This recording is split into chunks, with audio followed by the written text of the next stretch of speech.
struktur sosial masyarakat kita itu sama dengan masyarakat yang lain.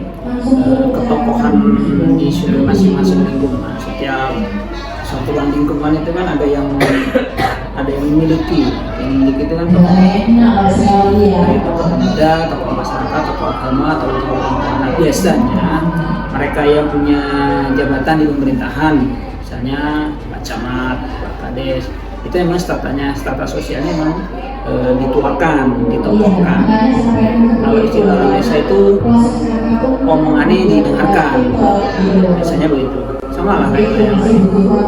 Selain tokoh-tokoh masyarakat yang lain, Pak Yai, guru ngaji itu biasanya. Kalau di Suci ya, memberikan lahan itu kebetulan yang luas lahannya itu kecil, jumlahnya kecil, bisa dihitung dengan jari 1 hektar lebih itu. Terus sebelumnya dari sejarahnya itu tidak ada yang lain, jadi sama. Kepemilikan lahan itu tidak terlalu berpengaruh.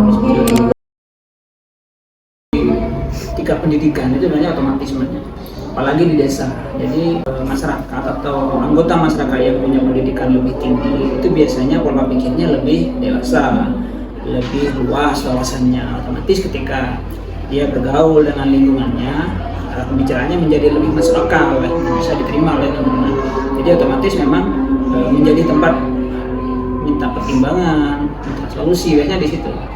Otomatis yang pendidikannya lebih tinggi biasanya memang lebih dihargai, dihormati, karena memang apa yang dia sampaikan ada logisnya. Terus kalau di masyarakat Desa Suci ini apa pernah ada kayak masyarakat yang awalnya ini tidak dihargai, terus sekarang jadi dihargai? Ada sebenarnya. Kalau untuk seperti itu biasanya itu ketokohan sektoral, ketokohan tradisional biasanya. Awalnya dulu dalam tanda kutip kalau masyarakat nyebutnya kan bajingan. Setelah dia punya anak, punya cucu, dia insaf. Nah, hari ini dia menjadi tokoh yang ikut membantu desanya, menjaga keamanan, menjaga lingkungan, itu ada yang bantu. Kalau kita coba hitung-hitungan itu 20% lah, 20% itu bergerak sama penduduk dari desa, kota, ataupun ke luar pulau. Yang paling banyak di Bali. Mereka tujuannya dengan bekerja untuk tempo berapa bulan, 2 bulan, 3 bulan, dia balik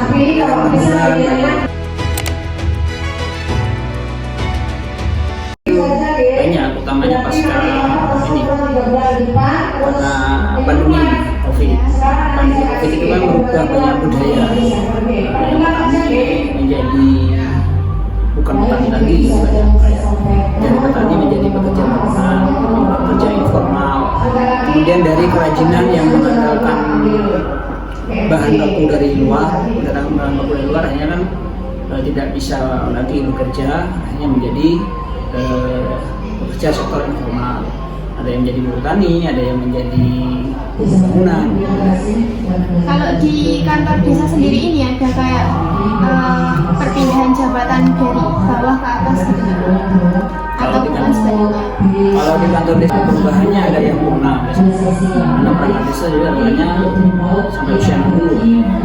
Jadi begitu masuk usia 60 dia purna, jadi digantikan oleh perangkat desa yang lain gitu.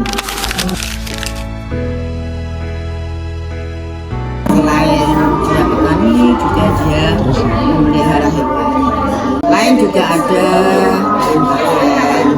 UMKM, misalnya bikin makanan yang bahan dasarnya ada di desa, misalnya bikin keripik pisang, bikin keripik tawas.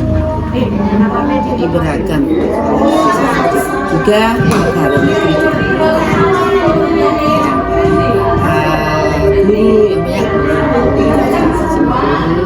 juga tenaga kesehatan juga. Tapi mayoritas kalau di Desa Suci ya petani.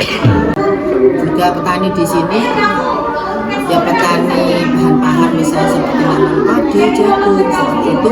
Juga ada hutan perkebunan yang memang bekerja di Desa Suci ini kan banyak perkebunan. Jadi ada beberapa kebun yang yang pertama di daerah Sentul sini, ini juga ada kebun karet, kebun kopi, juga di Gunung Pasang juga ada karet, ada kopi seperti itu.